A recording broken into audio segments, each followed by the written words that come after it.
야고보서는 이 서신을 보낸 그 야고보가 자기를 어떻게 소개하는지, 다시 말해서 이제 야고보가 스스로를 어떻게 인식하고 있는지를 보여주는 것으로 이제 시작하고 있습니다. 하나님과 주 예수 그리스도의 종. 이제 이것이 자기에 대한 그 소개의 전부였습니다. 사실 그가 소개할 거리는 많았습니다. 그는 예수님의 친형제였고 예루살렘 교회, 더 나아가면은 당시 그 초대교회 좀 전체의 지도자격인 인물이었기 때문입니다. 그럼에도 불구하고 그는 그러한 것들로 자기를 소개하지 않았습니다. 그 모든 것보다 하나님과 주 예수 그리스도의 종이라는 사실이 그에게 가장 중요하였고 귀했다는 것을 의미하는 것이겠죠. 더 나아가서는 그것이 귀하고 중요하다라는 어떤 의식 자체가 없을 정도로 그냥 하나님과 주님의 종이라는 것 말고 다른 것들은 그냥 그의 마음 속에 또 머릿속에 의식 속에 그냥 없었던 것일지도 모릅니다. 우리가 볼 때는 그를 빛낼 만한 것들이 많이 있었지만은 그는 그저 하나님과 주님의 종 밖에는 없었던 거죠. 이 야고보만 특이하게 그러하였던 것이 아니었습니다. 지난 시간에 우리는 또 요나단이 자기를 어떻게 여기고 있는지도 보았습니다. 한 나라의 왕자요, 자연스럽게 왕이 될 사람으로서 이 세상에서 가장 귀하고 또 높고 영광된 자리에 있던 사람입니다. 그것이 마지막 그를 빛내는 신분이었습니다. 누구나 그를 볼 때 그렇게 여길 것입니다. 그 사람은 왕자라고, 장차 왕이 될 사람이라고, 또 그러니까 그 앞에 고개를 숙이고 무릎을 꿇기도 하겠지요. 그러나 정작 그 자신은 어떠하였습니까? 그는 하나님께서 다윗을 택하시고 그를 왕으로 세우셨다는 것을 확신하였습니다. 그리고 그것을 원하였습니다. 다시 말해서 내가 왕의 자리에 오르지 못한다고 할지라도 괜찮다는 것입니다. 그 높고 영광된 자리를 빼앗기게 되고 더 이상 그것이 자기를 빛내주지 못하게 된다고 하여도, 그래서 왕자 요나단이라던가 왕 요나단이 아니라 그냥 한 사람 요나단이 된다고 할지라도 괜찮다는 것입니다. 아니, 그렇게 되는 것을 원한다는 것입니다. 왜입니까? 그것이 하나님의 뜻, 그냥 그것뿐입니다. 뜻이기 때문입니다. 무엇을 보여주는 것입니까? 그는 한 나라의 왕자요, 왕이 될 사람으로서, 또 다르게 말하면 모든 사람 위에 있는 자로 자기 자신을 인식하고 있던 것이 아니라는 것입니다. 그렇게 모두 앞에, 모두 위에 그는 서 있던 것이 아니라 그저 하나님 앞에 있는 자로, 하나님 아래에 무릎 꿇은 한 사람, 성도로 있을 뿐이었다는 것입니다. 왜 이겠습니까? 그것이 가장 귀한 것이기 때문입니다. 그것이 가장 영광된 것이기 때문입니다. 이 땅에서 아무리 높은 자리에 있다 한들 그것이 어찌 하늘에 있는 것보다 높고 영광된 것이겠습니까? 그렇기에 그는 하나님 앞에 있는 성도라는 것, 그 하늘의 백성이라는 것, 그 하나로 충분했던 것이고, 그래서 왕자로 살아간 것이 아니라 성도로 살아간 것입니다. 물론 이 말이 왕자로서의 책임을 소홀히 했다는 것은 아니지만요. 요나단도 그랬고 야고보도 이러하였습니다. 세상적으로 볼 때는 높고 영광된 특별한 자리나 신분을 가진 사람들이 이러하였다는 것은 그만큼 하나님과 주님의 백성이 되고 그분의 종 되었다는 것이 비교할 수 없이 높고 영광되고 특별하다는 것을 의미하는 것 아니겠습니까? 왜 그렇게 했습니까? 하나님과 주 예수 그리스도께서 그런 분이시기 때문입니다. 하늘에 계셔서 참으로 영광되신 분, 그분을 나의 아버지, 나의 주라고 감히 부를 수 있을 정도로 특별한 관계를 맺었다는 것, 그것이 우리가 주님 안에서 은혜로 거저 받은 새로운 신분이고 놀라운 신분인 것입니다. 그렇기 때문에 이전까지 그 어떤 높고 빛나는 자리에 내가 있었든지 또 그 어떤 것들이 나를 빛나게 꾸며주었든지 간에 이제는 그 모든 것들은 그저 초라해질 뿐입니다. 이 새로운 신분 앞에서 말입니다.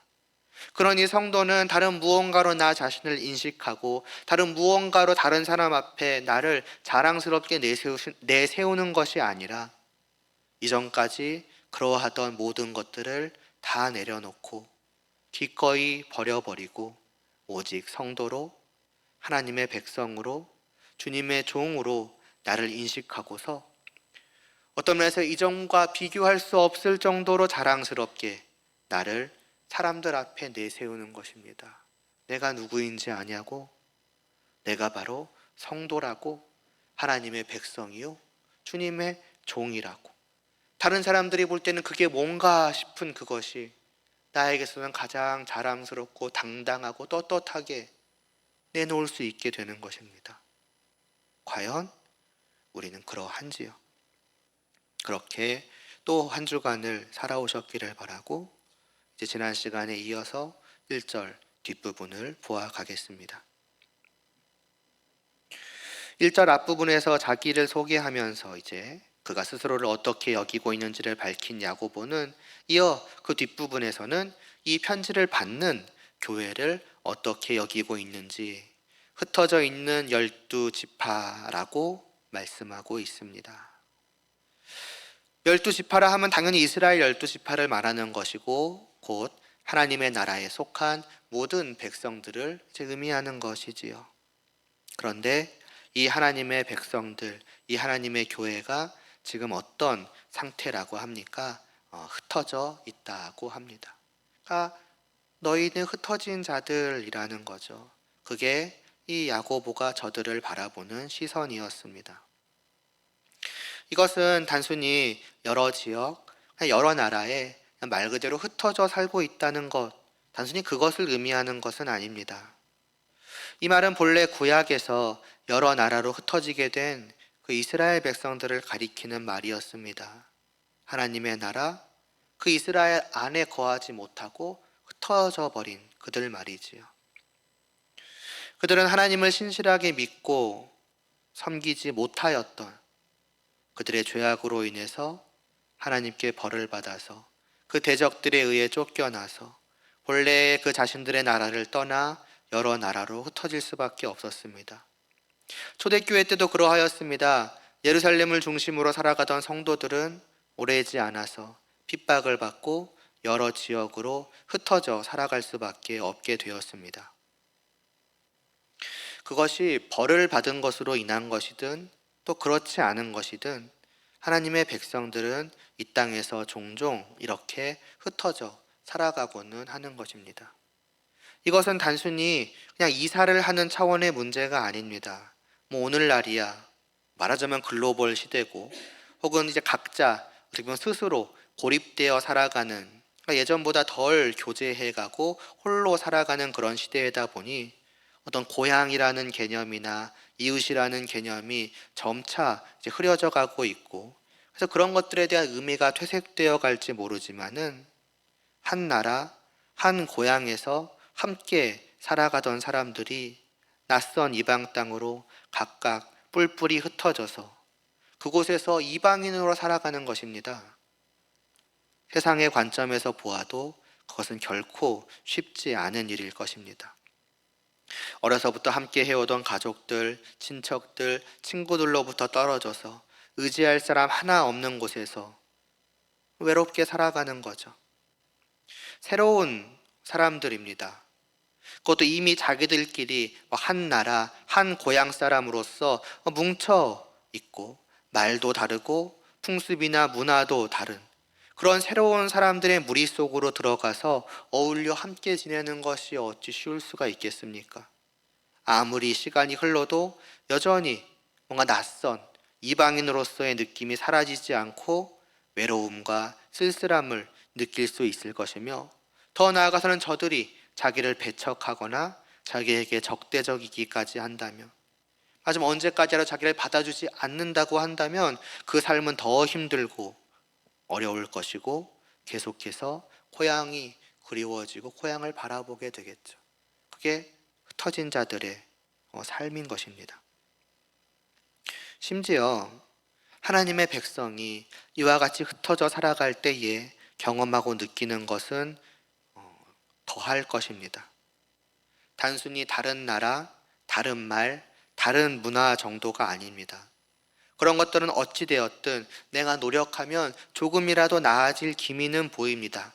말이야 배우면 되고, 문화도 풍습도 삶의 습관도 내가 내 것, 내 나라, 내 고향의 것을 버리고 저들의 것을 배우고 저들과 같아지면 되니까요. 그래서 이방 땅에서 살아가기 위해서 그렇게 본래의 그 자기의 나라의 색깔을 지우고 완전히 저 이방 사람들과 같아지는 그런 분들이 얼마나 많습니까? 물론 그럼에도 불구하고 저들로부터 순전히 받아들여지지는 않을 수 있겠지만 말입니다. 적어도 나아질 수는 있다는 거죠. 그러나 하나님의 백성들은 그럴 수가 없는 것입니다. 이방 땅에서 살아가기 위해서 이방인들과 같이 되어질 수가 없습니다. 다르게 말하면 죄악된 세상 속에서 살아가기 위해서 죄악된 세상 사람들과 같아질 수 없다는 것입니다. 기껏 그 세상에 죄악의 사망의 그늘 속에서 건짐을 받은 우리들 아니겠습니까? 그 이방 나라라는 것은 사실 본래 우리의 고향이었습니다. 그러나 그 나라, 그 고향 속에서 그들과 함께 살아가는 것이 얼마나 비참한 것인지를 우리는 알아버렸고 울부짖었고 건짐을 받아서 지금 내가 속하게 된 이 나라로, 이 복된 하나님의 나라로 들어온 것 아니겠습니까? 그래서 앞서 말씀드렸듯이 우리의 새로운 신분은 이제 이 땅에 속한 자가 아니요 하나님의 나라에 속한 하나님의 백성인 것입니다. 그러니 어떻게 내가 다시 저리로 들어갈 수 있겠습니까? 육신적으로야 저들과 함께 살아가지만 그러나 영적으로는 저들과 함께 살 수가 없는 것입니다. 저들과 같아질 수가 없습니다. 저들에게 받아들여져서 저들과 함께 외롭지 않게 편안하게 살겠다고 내가 속한 나라, 내 새로운 고향인 하나님의 나라를 버리고 하나님의 백성으로서 거룩하게 살아가는 것을 다 내어 던지고 저들과 동일하게 다시 죄악으로 나를 더럽히며 저들과 같이 말하고 저들과 같이 행동하고 살 수는 없는 것입니다.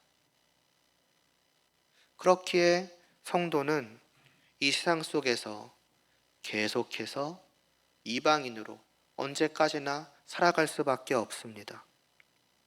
이 세상을 내 고향처럼 여기고 너무나도 익숙하고 자연스럽고 편안하게 살아갈 수 없으며 반대로 늘 어색하고 불편하게 살아갈 수밖에 없습니다. 그리고 세상은 당연하지만 그런 우리를 한 나라 백성으로, 한 가족으로 받아들이지 않을 것입니다. 내가 스스로를 이 세상 속에서 이방인으로 여기고 저들 속에 살아가니 저들도 나를 마찬가지로 이방인으로 여기고 때로는 배척하고 때로는 핍박하기도 합니다. 이것이 이 땅에서의 성도가 겪는 일인 것입니다. 그래서 베드로 사도는 이런 우리를 가리켜서 흩어진 나그네라고 베드로전서 1장 1절에서 말씀하고 있는 것이지요. 그러니까 이 흩어짐은 단순히 어떤 육신적인, 물리적인, 공간적인 흩어짐만을 의미하는 것이 아닌 것입니다.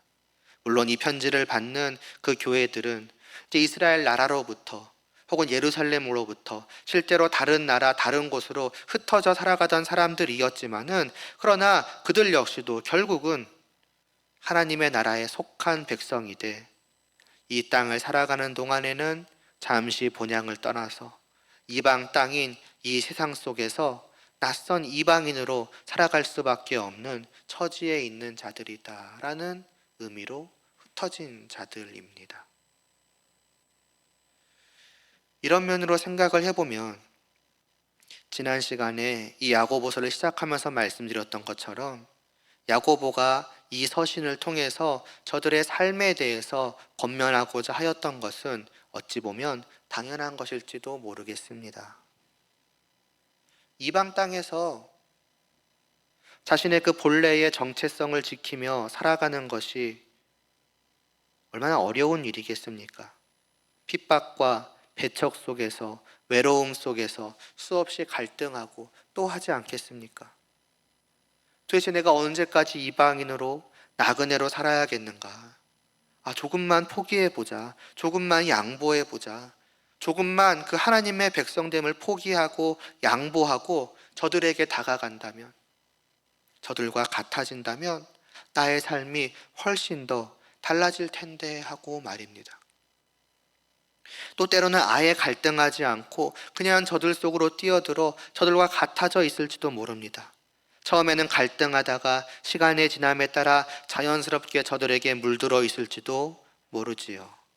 그러면서도 내가 물들어 있다는 그 사실도 모른 채 여전히 나는 하나님의 백성으로서의 정체성을 분명하게 지키고 하나님의 백성으로서 살아가고 있다고 착각하고 있을런지도 모릅니다. 다른 사람들이 볼 때에는 그의 마음도 자세도 말도 행동도 어느새 그 성도됨을 잃어버리고 세상 사람들과 크게 달라져 있지 않은 그러한 상태임에도 말입니다. 그러니 흩어진 자들을 향해서 주님의 종으로서 해야 할 것은 무엇이겠습니까? 그 흩어진 이방 땅에서 어느새 이방 사람들과 같아져 가고 있을지 모르는 그들의 마음과 삶을 돌아보게 하고 다시금 그들의 빛나는 본향을 상기시키는 것이고 또 그 본향에 속한 자로서의 합당한 마음과 삶으로 돌아오게 만들고 그것을 끝까지 지켜낼 수 있도록 하는 그것이겠지요. 이는 오늘 우리에게도 동일하게 적용되는 사실입니다. 우리는 이 땅에서 흩어진 자요 나그네와 같은 자들입니다. 우리는 이 땅에서 하늘로 이미 올리움을 받은 자들로서 그 하늘이 바로 우리의 고향이고 우리의 본향이요 내가 속한 나라입니다. 그러니 지금 이 땅에서 살아가고 있는 동안 우리는 잠시 그 고향을 떠나 이방 땅에서 살아가고 있는 흩어진 자들이라고 할 수 있습니다. 그것이 우리의 정체성입니다. 외국에서 살아가는 많은 한국 분들이 어디에 있든지 간에 또 그것에 얼마나 오래 있든지 간에 그 자기의 한국 사람으로서의 정체성을 잃지 않고 살아가는 것처럼 때로는 그렇게 살아가고자 하는 것처럼 우리 역시도 어디에 있든지 하늘나라의 백성으로서의 정체성을 잃지 않고 살아가야 합니다. 이는 그래야 마땅하기 때문이기도 하지만 그것이 그냥 너무나도 좋은 것이기 때문이죠.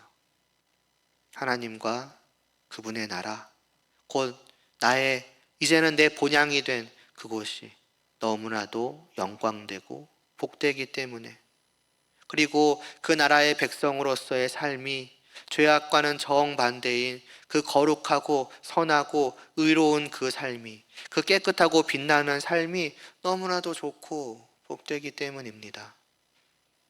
달리 말하면 그 나라에서 그런 삶을 누릴 수 있게 된 그 하나님의 나라의 백성이 되었다고 하는 것이 너무나도 복되고 이 죄악으로 더러웠던 내가 이제는 그곳에서 이와 같은 삶을 살아갈 수 있다는 것이 말도 안 되게 감격스러운 것이기 때문입니다.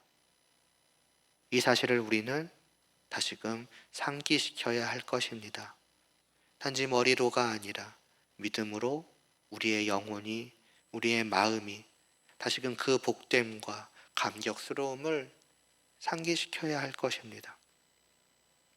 이러한 것들을 잊어버리고 그 복됨과 감격스러움과 더 나아가서는 그 신분의 영광됨이 내 안에서 희미해져 갈수록 우리는 성도로서의 정체성을 잃어버리고 살아갈 수밖에 없습니다. 뭐하러 이방인으로 살아가겠습니까? 뭐하러 이 세상 속에서 굳이 낯선 자로 저들과 다르게 눈에 보이지 않는 벽이 있는 것처럼 살아가겠으며, 그래서 저들로부터 외면을 받고 핍박을 받고 살아가겠습니까? 저들이 누리며 즐기는 것들을 마음껏 즐기지 못하고, 저들이 웃고 떠드는 것에 동참하지 못하고 뭐하러 살아가겠습니까? 이는 그저 그렇게 해야 한다고 해서 되는 것이 아닐 것입니다. 그러면 안 된다고 하니까 또 안 할 수 있는 것도 아닐 것입니다. 물론 우리는 그렇게 살아야 되고 저렇게 살아가면 안 되니까이지만, 동시에 내가 그것을 원하는 것입니다. 성도로서의 나의 마음이, 내 안에 주신 그 새 생명이 이렇게 하늘에 속한 자로 여전히, 다르게 말하면 여전히 이 땅에서 이방인으로 살기를 원하고 저들과 같이 살기를 원하지 않는 것입니다. 내 영혼이 그것을 갈망하는 것입니다. 그래서 끊임없이 저들을 바라보고 부러워하는 그 옛 욕망을 힘써 싸워 이기고자 하고, 저들의 핍박 속에서도 끝까지 이방인으로서 살아가기를, 저들과 다르게 구별되어 살아가기를 포기하지 않고 버티고자 애쓸 수 있는 것이며, 그리고 더 나아가서는 자연스럽게 그렇게 살아가기까지 하는 것입니다. 내가 그것을 좋아하는 겁니다. 내가 그것을 바라는 것입니다. 히브리서 11장은 그렇게 이 땅에서 나그네로 살아가던 많은 분들에 대해서 말씀합니다. 그 중에 모세에 대해서는 이렇게 말씀하죠. 믿음으로 모세는 장성하여 바로의 공주의 아들이라 칭함받기를 거절하고 도리어 하나님의 백성과 함께 고난받기를 잠시 죄악의 낙을 누리는 것보다 더 좋아하였다고요. 그리고 그리스도를 위하여 받는 수모를 애굽의 모든 보화보다 더 큰 재물로 여겼다고요. 누가 억지로 시킨 것이 아닙니다. 당신이 이스라엘의 지도자니까 모범을 보여야 되지 않겠느냐, 그러니까 억지로라도 그렇게 살아가야 되지 않겠느냐, 그런 식으로 아무도 강요하지 않았습니까? 그가 스스로 그것을 좋아한 것입니다. 그가 스스로 그것을 더 크고 복되게 여긴 것입니다. 죄악의 낙보다 하나님의 백성으로서 받는 고난이 더 좋았고, 모든 보화보다 하나님의 백성으로서 받는 수모가 더 큰 재물로 여겨졌기 때문에 그는 기꺼이 그렇게 살아간 것입니다. 모세만 그러하였겠습니까? 히브리서에 기록된 수많은 분들이 다 그러하였습니다. 그 모든 분들에 대해서 11장은 이렇게 말씀합니다. 이 사람들은 다 믿음을 따라 죽었으며 땅에서는 외국인과 나그네임을 증언하였으니 그들이 이같이 말하는 것은 자기들이 본향을 찾는 자임을 나타냄이라고요. 그러면서 이어 말씀하기를, 그들이 나온 바 본향을 생각하였더라면 돌아갈 기회가 있었으려니와 그들이 이제는 더 나은 본향을 사모하니 곧 하늘에 있는 것이라고 합니다. 그들은 그 과거의 고향을, 그 세상에 속해 있던 때와 그 때에 속했었던 그 세상을 돌아보지 않았다고 합니다. 사실 그들이 돌아보고 그것을 다시 사모했다면 돌아갈 기회가 충분히 있었겠지만, 그러나 그들은 그러하지 않았다고 합니다. 그래야 하기 때문이 아닙니다. 누가 억지로 시킨 것이 아닙니다. 그저 그들에게는 새 본향이 더 나았기 때문입니다. 더 좋았기 때문입니다. 게다가 그냥 더 낫다고 표현했다고 진짜 좀 더 나은 그 정도를 의미하는 것이겠습니까? 비교할 수 없을 정도로 더 좋은 것입니다. 심지어는 고난과 수모조차도 세상의 즐거움과 모든 부하보다 더 좋고 더 가치 있고 더 즐겁고 행복할 정도로까지 더 좋은, 더 나은 것입니다.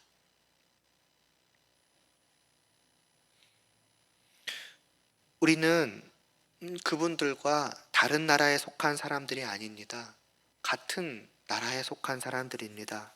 그분들이 보았던 나라와 우리는 다른 나라를 보는 사람들이 아니라 정말 동일한 그 나라를 보고 있는 것입니다. 고난과 수모를 더 낮게 여겼던 그 나라와 동일한 그 나라를 하나님은 우리에게 주셨고 지금도 보여주고 계시는 것입니다.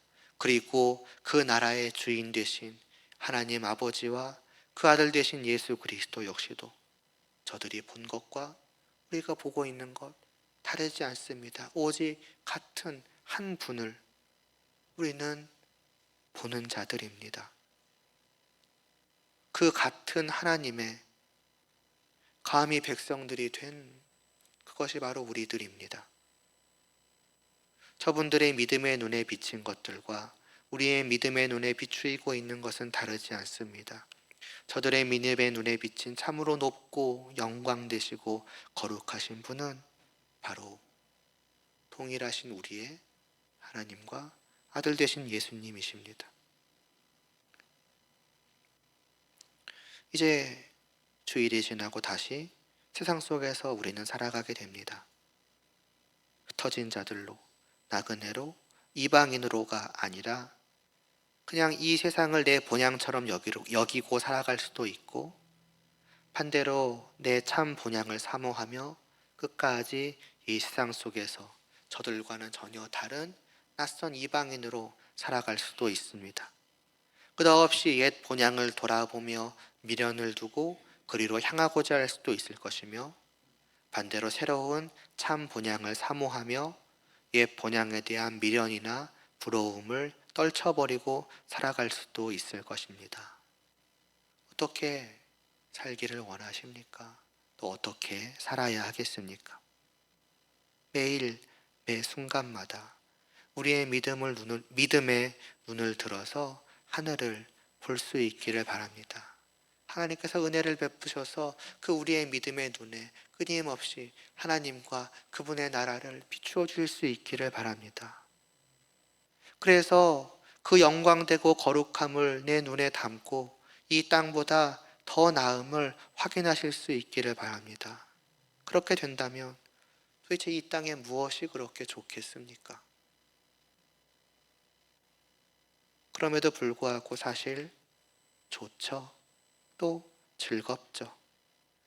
우리의 눈과 귀와 마음을 사로잡을 만한 것들이 많습니다.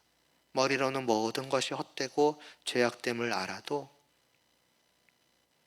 우리의 마음은 또 다릅니다. 흩어진 자로, 나그네로, 이방인으로 살아갈 때마다 자꾸 생각이 납니다. 마치 애굽 노예 생활의 비참함을 알면서도 다시 그때를 그리워하고 돌아가려 하던 그 이스라엘 백성들처럼 말이죠. 참 연약하고 어리석고 어쩔 수 없는 우리들입니다. 그러니 그냥 우리는 할 수 있습니다라고, 여러분 힘써 봅시다라고 내 힘과 내 능력과 내 의지의 굳건함을 믿고 살아간다면 우리는 똑같은 모습을 또 보게 될 것입니다. 그러니 끊임없이 기도하며 구해야 하겠지요. 그러지 않을 수 없는 것을 우리는 매일의 삶의 매 순간마다 깨달아 알지 않습니까? 그러니 조심스레 내딛는 그 한 걸음 한 걸음 한 걸음을 끊임없이 하나님을 바라보고 하나님을 의지하며 하나님께 기도함으로 나아가는 또 그런 한 주간이 되어야 하지 않을까 합니다. 또 한편으로는 이 흩어짐에는 긍정적인 의미도 있습니다. 하나님께서 이 흩으심을 통해서 온 세상에 복음을 전하도록 하셨기 때문입니다. 하나님께서는 이 땅에서 살아가는 우리에게 다만 우리끼리만 하나님의 나라의 복됨을 누리라고 하지 않으셨습니다. 사도행전 1장 8절은 땅끝까지 이르러 주님의 증인이 될 것이라 말씀하셨고, 또 성도들을 향하여 흩어진 나그네라 하였던 베드로 사도는 또한 거류민과 나그네 같은 성도들을 향하여 권면하기를 이방인, 그러니까 하나님의 나라에 속하지 않은 저 세상 사람들 가운데서 살아가며 선을 행하라고 하였습니다. 단순히 우리들 자신만을 위해서가 아니라 저들이 그 성도의 선행을 복무로써 하나님께 영광을 돌리도록 하기 위함이라며 말입니다. 이는 창세 때부터 하나님께서 그 백성들에게 명하신 일이기도 하였습니다. 아브라함을 부르시며 그에게 복이 되라 하시며 그를 통해 이 땅의 모든 족속이 복을 얻을 것이라고 하셨습니다. 그다음 어떻게 그를 통해 이 세상 사람들이 복을 얻는 것이겠습니까? 다른 것이 아닙니다. 그가 하나님의 나라의 백성으로서 살아감으로써입니다. 낯선 이방인으로서의 삶은 한편으로는 저들에게 배척하는 요소가 되지만은 또 한편으로는 저들에게 호기심의 요소도 됩니다. 왜 저는 저렇게 우리와 다른 삶을 굳이 사냐는 것입니다. 심지어는 우리에게 배척을 받고 핍박을 받으며 누가 봐도 불행해 보이는 그 삶 속에서 그 삶임에도 불구하고 어떻게 저 삶을 끝까지 지켜낼 수 있느냐는 것입니다. 그러면서도 마냥 괴로워하고 힘들어하고 어려워하고 하는 것이 아니라 오히려 기뻐하고 즐거워하고 행복해하는 그 모습을 봅니다. 그 이유가 무엇이냐 하는 것이지요. 바로 그가 스스로 너무나도 자랑스럽게 내세우는 하나님의 백성 되었다는 그 사실입니다. 다르게 말하자면 그가 하나님과 함께하고 있다는 그 사실이 그 수많은 온 세상의 핍박 속에서도 불구하고 그를 웃고 행복하게 만들어주는 것입니다. 그러한 우리의 삶의 모습을 통해서 저들은 비로소 하나님을 알게 되고 하나님과 함께하는 것이 복되다는 사실을 인식하게 되는 것입니다. 그리고 그러한 사람들 속에서 마침내 저 세상에서 나와 하나님께로 오는 사람들이 있는 것이죠. 너의 그 삶이 참으로 복되다고 너를 축복하노라 하며 나도 너와 같이 되고 싶다고, 너가 섬기는 하나님을 나도 알고 싶고 너가 섬기는 그 하나님의 백성이 나도 되고 싶고 나도 너와 같이 하나님을 섬기며 하나님과 함께 살아가기를 원한다고, 그게 복음을 전하는 것입니다. 때로는 말로 당연히 복음을 전하기도 하지만 우리의 이방인으로서의 삶 자체가 꼭 복음을 전하는 길입니다. 이를 위해서도 하나님께서는 때로는 우리를 세상 속에 흩어 놓으시는 것입니다. 저들 속으로 들어가서 저들 속에서 이방인으로 살아감으로써 나를 전하라는 것이죠. 너희에게 준 그 복을 저희에게도 전하여 알게 하고 그러면 저들에게도 그 복을 누리도록 하라. 이 또한 우리를 흩으신 이유이며, 그렇기 때문에 흩어진 우리가 흩어진 곳에서 흩어진 자들로서의 정체성을 가지고 흩어진 자로서 살아가야 하는 이유입니다. 아직까지도 저 세상 속에서 저 세상의 죄악을 복되게 여기고 자신들의 진실된 처지인 비참함을 깨닫지 못하는 바로 저들, 하나님의 나라 밖에 있는 저 이방인들을 위하여서 우리가 저들의 세상 속에서 저들에게 있어서의 이방인으로서 끊임없이 살아가야 하는 또 하나의 이유가 되는 것입니다. 바로 그런 한 주간이 되실 수 있기를 바랍니다.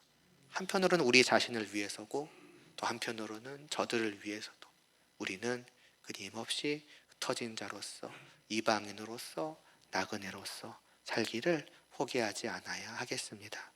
기도드리시겠습니다.